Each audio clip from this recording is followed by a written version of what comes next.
Good morning. Welcome to Wellness Wednesdays with me, Ricky.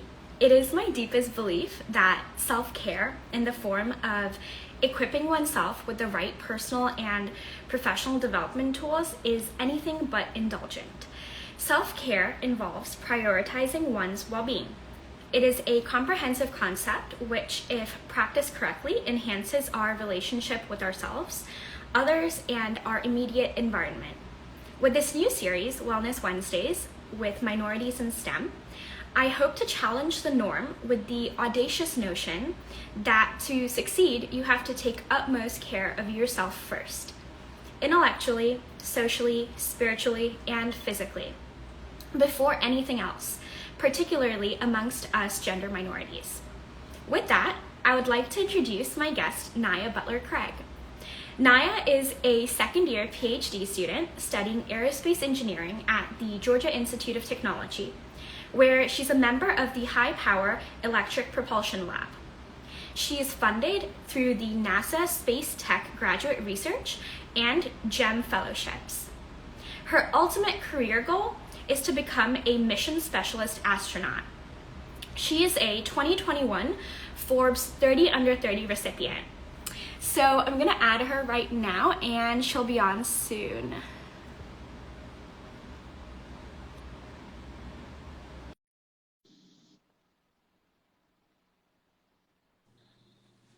Good morning. Thank you so much for being here.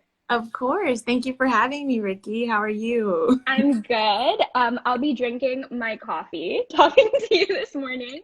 I Sounds love your good. sweater t-shirt. Thank Um, you.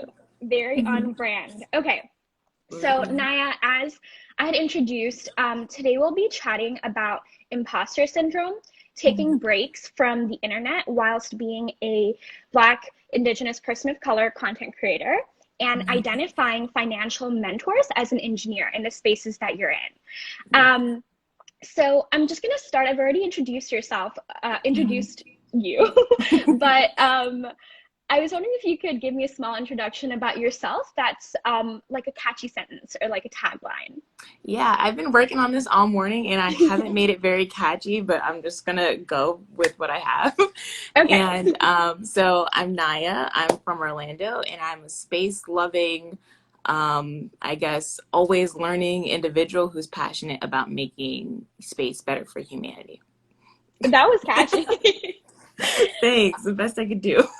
All right. Okay. So I said this in bio form, but I would love if you could kind of tell us about your STEM interest in the context of why you chose the STEM path that you did, and in what particular way do you want your work in STEM to make a difference? Absolutely. And so you did touch on, the lab that I work at, but what we do there is space electric propulsion. And if you're not familiar with that, you may be familiar with chemical propulsion, which is what you see with like SpaceX rockets, where electric propulsion is essentially using electricity to ionize a gas and then accelerate those charged particles to reduce thrust. So it's a very different mechanism of propulsion that I've been interested in since sophomore year when I learned about electricity and magnetism, because electric propulsion really uses those fundamental concepts in physics. And I chose this path because I truly think that it is the way to deep space exploration. I think it is truly how we're going to get past our solar system and beyond in the most efficient way possible. And so I'm very passionate about deep space exploration, sending not only people, but small CubeSats are something I'm really passionate about, to send them ahead of us so that they can do some of that research. And electric propulsion just seems the most efficient way to do that. That's amazing. And so your journey from Embry-Riddle to Georgia Tech has now helped Mhm. you to manifest this interest, very specifically with being Yes. at the High Power Electric Propulsion Lab.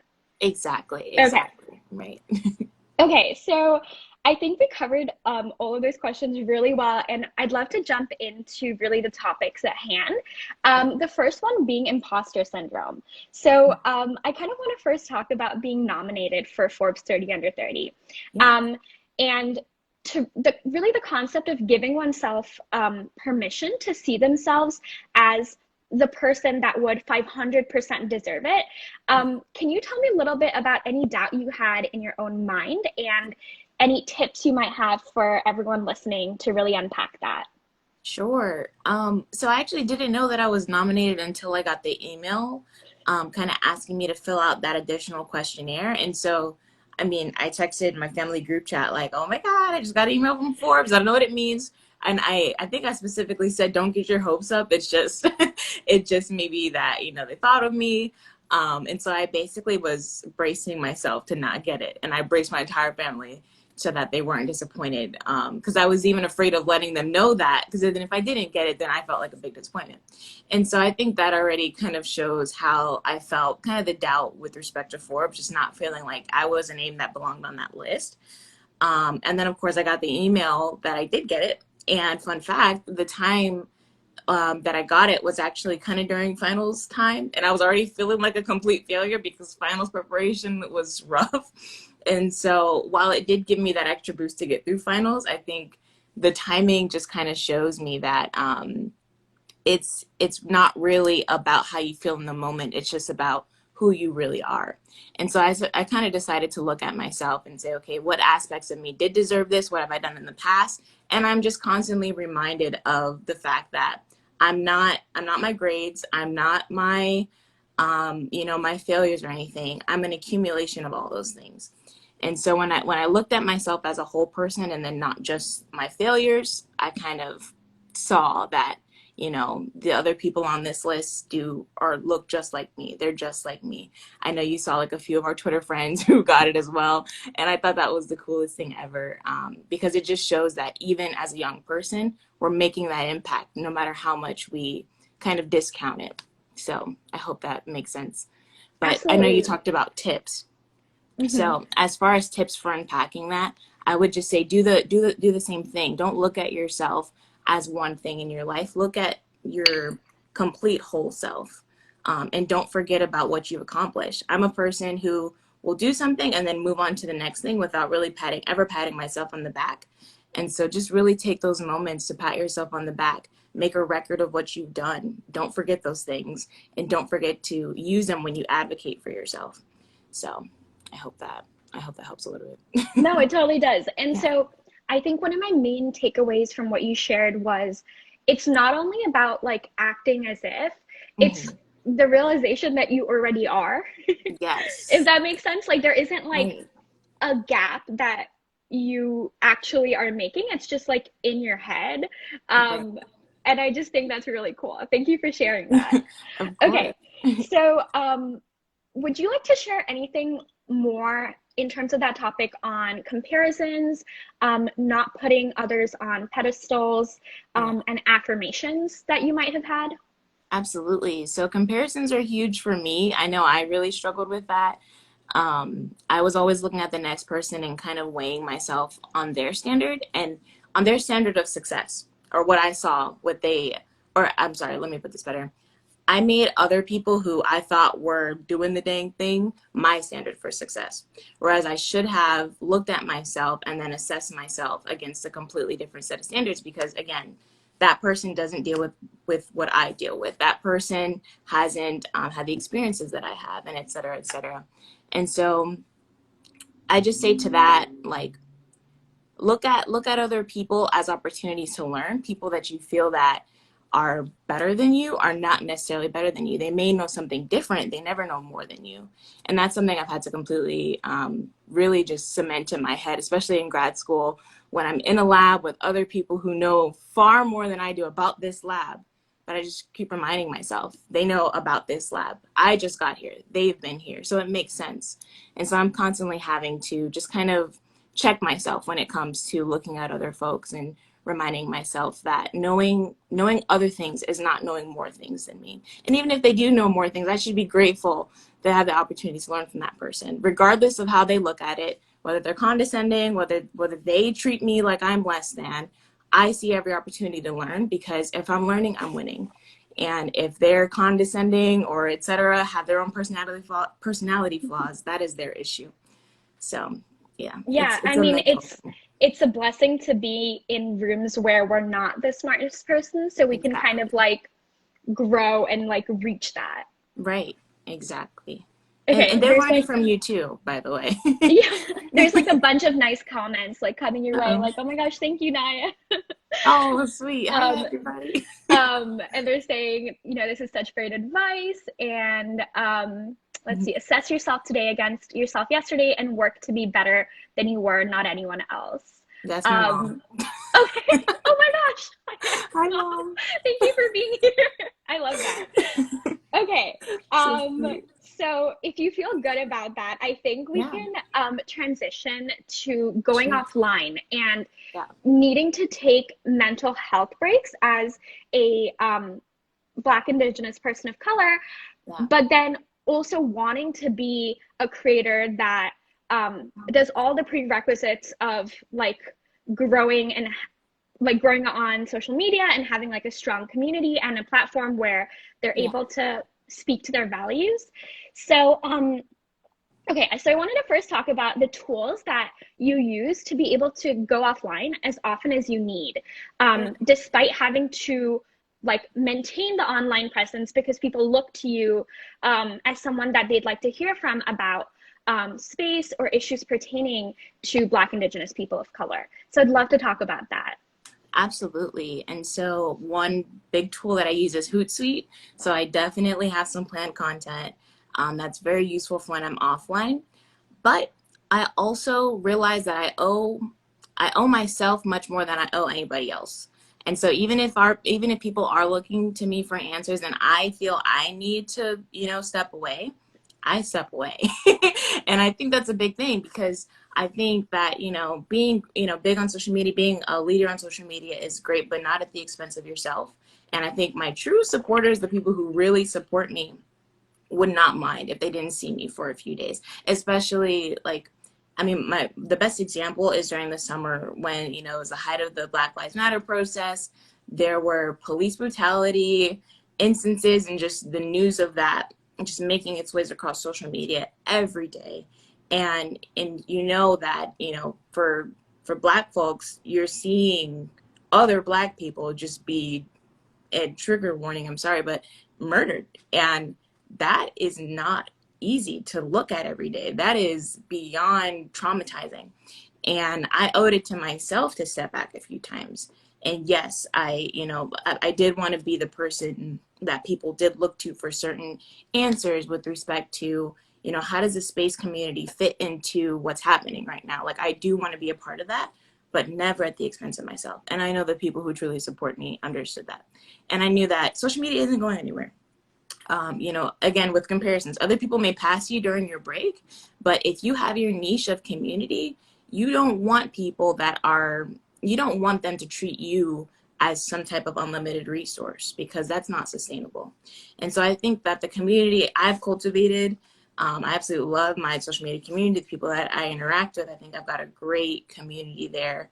I feel supported from my supporters, and I feel like they would give me all the space that I need. And so I think that's a big part or big tool of taking that break online. Make sure you've cultivated a community where you feel comfortable doing so. So I hope that makes sense. Do you feel like there's ever big lags between people reaching out to you through DMs that maybe come as like message requests and Yeah. maybe there's like a mentorship component to that, but your platform itself stands for mentorship and inspiration. Right. So do you feel like there's ever a lag between being able to get to all of those messages as Oh my like gosh. a real human at the end, but then like sometimes maybe not being recognized as a real human and like Yeah. as a robot that just like creates content? Yes, exactly. That is like so huge for me, and it literally propelled me to make my website. And I don't know if you've been on my website, but I have a forum where I allow like people can just sign up and be a member of my website, and they can post all their questions there. Mm-hmm. And then when I have the opportunity, I get to it. Or I allow other people to go and answer their questions as well. And what I found is that a lot of people do have a lot of the same questions. So I love that that is a public forum where people can look at other things that I've said in the past and then just use it. Because again, I'm not an unlimited resource. And I mean, when I tell you it bothers me to my core that I can't get to everybody, whether it's just my own forgetfulness or it's just too much and I get overwhelmed. I do get overwhelmed by DMs. I have them all over the place and I just freak out a bit. I just have to like just log out of everything. But no, my website is literally why that's why it exists, for that reason exactly. And yes, I do kind of feel that a lot of people have a little bit of entitlement when it comes to kind of seeking, not a lot of people actually, a few people have a little bit of entitlement when it comes to reaching out. And it's something I understand because that's my image. I've said, I'm trying to be as tangible as possible, but that does come at a cost for my time. And as many people that I try to get back to, my goal is to always direct them to my website so that when I'm not available, you do have something. You're getting something from me, even though it's not direct and it's a little less personal, but you will get what you need. So I'm praying to God that's working. I haven't gotten much feedback. Some people do use it, and I'm very grateful for the people who do use the website. So we'll see. No, I've seen it, and it's like really lovely. So I kind of want to like summarize those points. Yeah. So my main takeaways were using scheduling apps like Hootsuite, sure, so that you can do your like day job as a researcher and PhD student to utmost perfection. Yes. And so first is scheduling apps. The second thing is having a website or some sort of portfolio that can take in questions. Yes. Maybe not a calendar because everyone can just book, jump on there.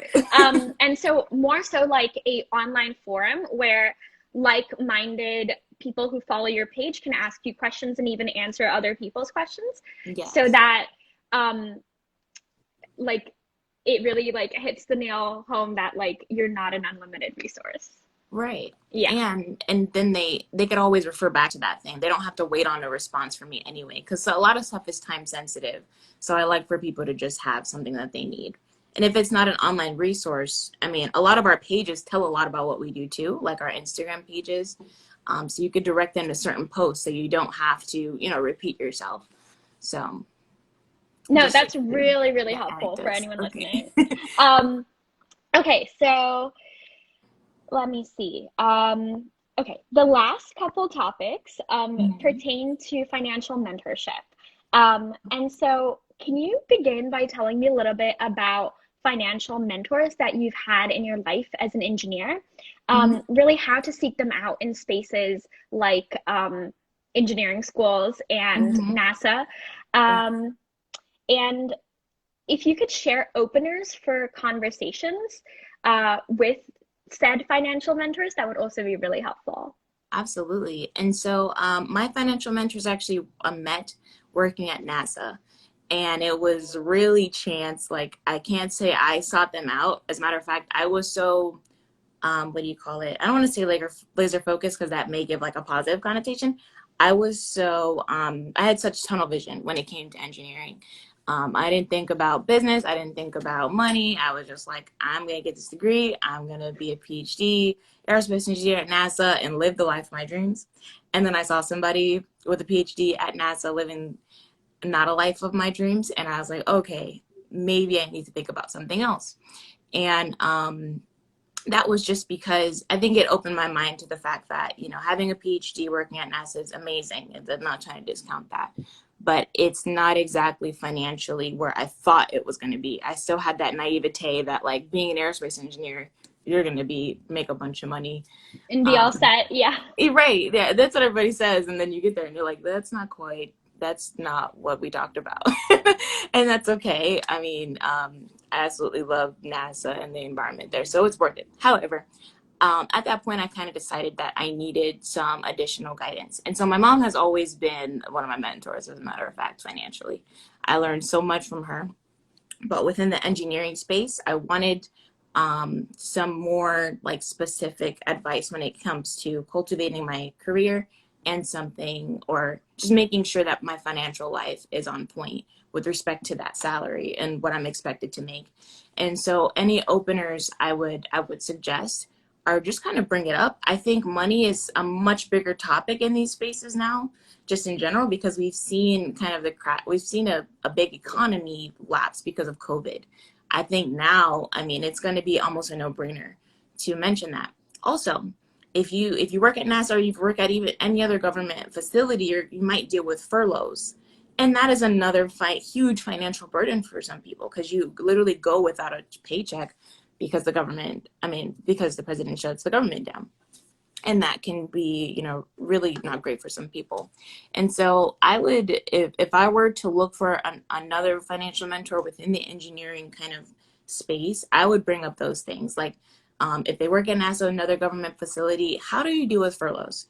If you work in private, how do you deal with your contracts getting pulled by the government or however that works? Just basically, what is your safety net? Ask people what their safety net is, and that'll usually open up a bunch of different conversations, whether it's passive income, whether it's like other entrepreneurial exploits, whether it's just saving and Dave Ramsey. Just there's just so much out there that you can learn, and it's very hard navigating it as an individual. So it's always good to have mentorship, and I know there's people out there willing to help. No, that's awesome. And the other question I really had was, as we kind of go through the stages in life from like high school to undergrad, grad school, PhD programs, we end up bringing like other people into our lives, and we have like partners in our lives that maybe we want to like share these conversations with. Do you have any good openers for how to really have that conversation with a partner who might be in engineering and might not be thinking about the same things, but introducing it to them, if you are the one introducing it, and like sharing that this is like really important, and how you'd like them to participate? Absolutely. So I would bring up safety nets again. I mean, we have so many instances now where you can give examples. So I would say, with COVID, what if God forbid, you lost your job during COVID? What would we do? I would bring up those scenarios, not for the point of scaring them into thinking about financial literacy, but essentially giving them a little bit more perspective. And I know it's very easy, just like I said, to have tunnel vision in engineering where you think, well, I don't have time to think about that stuff. Well, don't get to the point where you have no choice but to think about that stuff. Think about it before you have the problem. And so that's the way I would open that up. And then if it's someone that you're very serious about, I would say, well, I'm not comfortable intertwining my finances with you just yet. I'm not doing that. However, I think it would be really beneficial for our future, depending on what our goals are, which is, I think, that is a sure way to open the conversation, is to sit down as a couple and ask about your goals. What are your financial goals? What are your family goals? Are you trying to retire your mom, your dad? Are you trying to live in this kind of house? Are you, et cetera, et cetera. And so those are the ways that I would open it, especially with asking them to play a certain part, because you can't want it for your partner. And kind of understanding their goals will help you understand if that's something that they would be interested or open to doing. Yeah. And so I love how you mentioned that when we do have tunnel vision, because we have like literally so much work and maybe teaching or grading papers or just doing like a billion things, and then like code that doesn't run. Yeah. How do you kind of dip your toe in to these topics, and how do you fit that into your schedule? Like, is it like putting a block into your calendar when there is one open, being like, okay, this is like where I'll look into these topics like every week or every 2 weeks? Do you have any like suggestions about that? Absolutely. Yes. And I will say, I think a lot of people are like, I'm going to think they need an hour to sit down and think about their finances. But I think concentrated effort combined with like daily habits will make a far better difference. So even if you spend like 15 minutes a day thinking about it, whether you decide to watch like not, what am I trying to say? Like a trading video, whether you want to start getting into trades, those videos you don't have to watch the ones that are hours long. First of all, my attention span does not last that long. Second of all, I think just daily habits make for a much better result than just, spending a bunch of time on something. And so I would just say, start with daily habits, start with little increments of time. And then as you feel more comfortable, or as other openings come up on your schedule, if you decide to, you can, I guess, add that additional time. But daily habits, or even if you decide to do it like a weekly thing, just like you said, just making sure you have that time for it so that you send a signal to your mind that says this is a priority and this is a non-negotiable for me. No, I love that. And my personal way to kind of incorporate that in is Mm-hmm. to watch like a quick video on YouTube while maybe I'm having like a lunch meal because I'm Yes. not necessarily going anywhere, Right. because like mostly taking classes from home. And Mm-hmm. so I love that because I can just like open up a video on YouTube. The Mm-hmm. person I go to is like Mrs. Dow Jones, Oh, interesting. and she explains Mm-hmm. things in the concept of like pop culture. I love Which I it. love. So I feel like I'm learning something. But Mm-hmm. there's so many references that it's like an enjoyable experience. It's like less scary. Yeah. She's like, I think Mrs. Dow Jones, like on all her platforms. Right. But I love that because it is those daily habits that signal that it is a priority. Exactly. And I Yeah. like actually like that you mentioned cooking because we have a lot of non-productive time, like Hmm. whether it's while you're in your car commuting somewhere, maybe while you're walking to class, et cetera, et cetera. You can throw on a podcast in your ears to keep your mind just kind of on it, pretty much. Yeah, I love that you Hmm. said that because another thing that I'm doing is on Audible. Hmm. I got the book by Ramit Shetty called "I Will Teach You to Be Rich," which essentially says that our lives are rich and full, and there's a Hmm. cap on what we can stop spending on, but there isn't ever a cap on what we can earn on. And Right. so, how do you become the person that like earns more and is like investing in things like that? And what's exciting about that is like I'm reading that with my partner. So that's like a Hmm. good Good. opener, being Yeah. like, hey, do you want to read this book together? Like a book club. Right. That's precious. And my mom actually, she just mentioned the Headway app. That's something she introduced me to where it summarizes books in like 15 minutes. So say you're like just kind of starting and you don't know what to read and you don't want to waste your time on a whole book trying to get information that you may not need. That is a great way to just kind of listen to basically a Spark Notes version of it and try a bunch of different books that way in a much more condensed amount of time. Yeah, that's awesome because you Mhm. could like in a month like read as many like finance books as you wanted. Exactly, right. Read. That's for read. Right. Okay. Oh my gosh. So, I have two more questions for you, Okay. and then there's actually a question from one of the people listening right now, an audience member, Awesome. and Yeah, I'd love to kind of like round out the conversation with that. sure. So, my next question is, can you tell me a little bit about your morning and or night routine and what really helps you bounce back when you fall off track? Absolutely. So my morning routine, just I do my best to not look at my phone first thing in the morning because I'm so attached to it. But typically just do something for myself, whether it's, make my bed. So I'm in a nice environment. I like when things are neat, and so I love making my bed in the morning. I like to just kind of get water on my face, make sure I do my essentials. I think whenever I start my day off with my phone, I don't do anything for myself. I end up like washing my face like at noon and I'm like, okay, gross. I want to feel fresh in the morning. Drink something cold. I like to have like cold water or like some tea in the morning, some cold tea. And then at night, I like to read something. Typically, it's like a Bible verse, or I kind of go through. I have this gratitude app where I will write down what I'm grateful for the day, or I'll look at my vision board. I just kind of sit there and look at it, meditate it, feel really inspired, or I try to. I'm trying to think of what else is in my nightly routine. I like to, like I said, I like to do something for me at night too, whether that's play The Sims, because I've just reintroduced myself to The Sims. So that's my new favorite game. I play other video games. I'll watch like a Netflix show or something, so that I can go to bed feeling kind of like I am. What do you call it? I'm not feeling the dread of like school or research. I just felt like I did something for myself. And so those are the two things or the two routines that I have that I try to stick to. I'm not super consistent with it, but when I do those things, they make a world of difference. And like helps you show up as your best self. Exactly. More That's happy, awesome.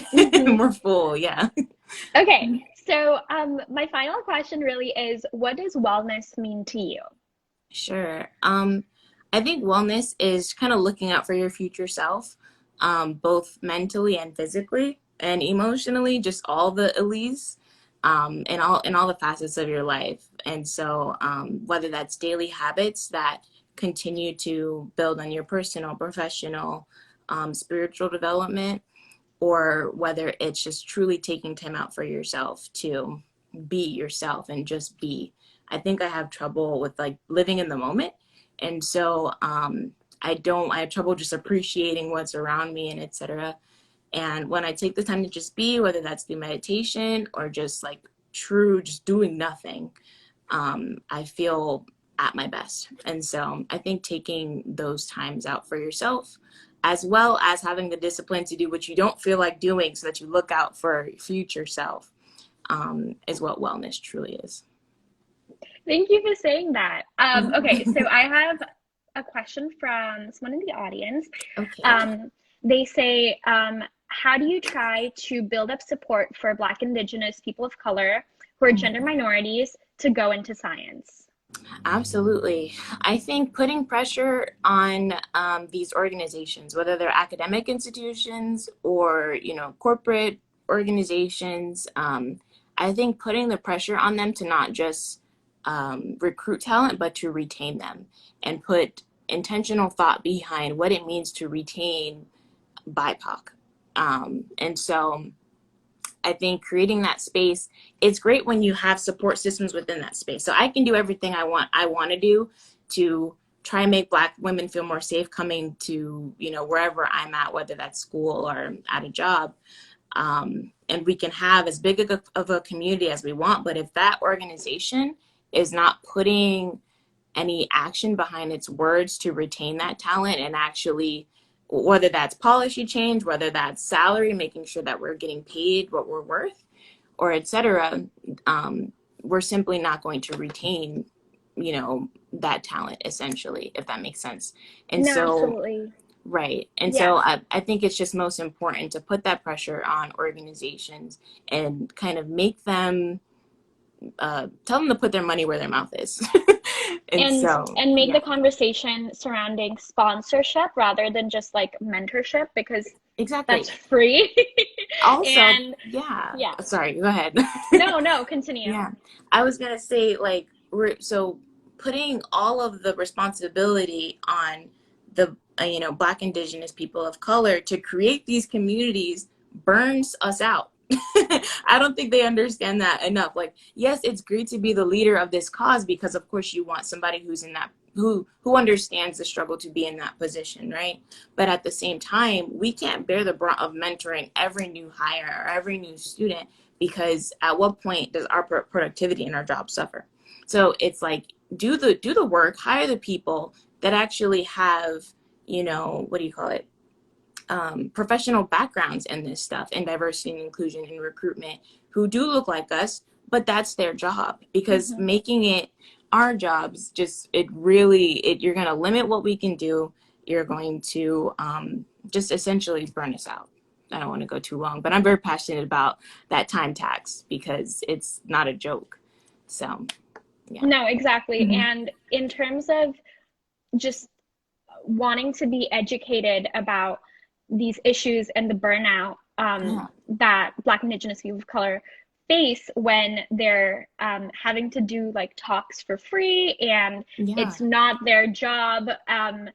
Like no one signed up to be a DNI like advocate if they're Yeah. a scientist. I Right. think what we saw last year was a lot of people that looked like me or a couple shades lighter Mm-hmm. asking, why don't you tell me what we can do best to support you?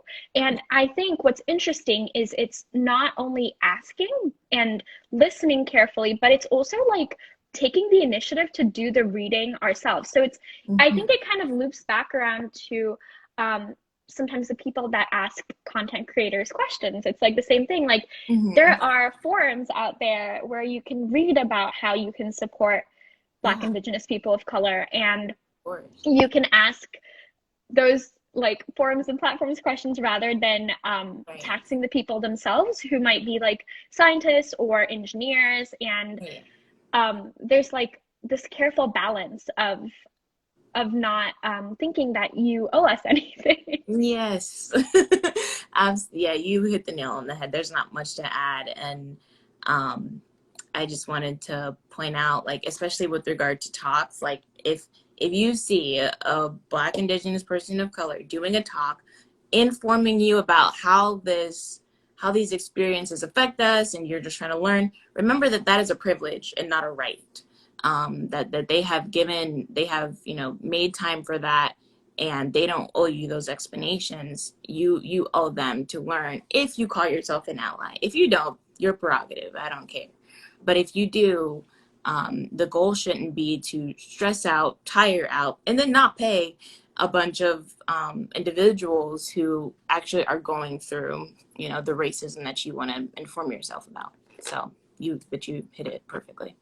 Thank you. And I think something else that's kind of coming to mind that Mm-hmm. I'd love to share on here is that even as I was planning these conversations, I really wanted to be intentional with who spoke after the other person and how different ethnicities were being represented. And I thought to myself, really, a lot of the people that initially I had thought to reach out to, who were content creators in this space, looked pretty homogenous. And so when I tried to intentionally invite more people of color, I did think to myself, is that strange or different? And then I was like, no, it's not, because if it were flipped, that wouldn't be a question at all, because that happens all the time. Exactly. And I think the mental gymnastics that we need to play is understated and is so necessary. If I feel like we're doing that and having those thoughts and conversations, it's what we owe to your community to do that thinking. Sure. And so I guess I wanted to end with that on my end, and just open it up. If you had any closing thoughts, I feel really good about where the conversation headed. Me too. I love what you said, that the mental gymnastics. I think about it so you have a bunch of scientists, engineers, at least within our space, within our community, that are usually asking questions about how to fix this, and then expecting, BIPOC to answer those questions about how to fix everything. I'm like, if we had the answers, and if we could fix it, it would have been fixed already. And so what I say is, apply that same innovation that you apply to your work to these questions too, when it comes to how to make the space more equitable or more inclusive. The same research and development that you do at your job, you can apply that same mindset, that same strategic thinking, mental gymnastics to these problems too. And so if we can send people to Mars, we can have a little bit more compassion and empathy. Yeah, absolutely. Yeah. Thank you so much for being here, Naia. For everyone that's tuned in, I will be posting this later on IGTV. So if you had a friend that wanted to listen, it will be up and posted, and I'll try my best to generate the auto-generated captions, closed captions, which is a lot harder to do. I saw your tweet on that yesterday as I was researching how to get that. So yeah, thank you so much for being here. Of course. Thank you for having me, and everybody who listened and said something sweet. I will go through the comments soon. Perfect. Okay, have the loveliest day. You too. Happy Wednesday. Happy Wednesday. Bye everybody.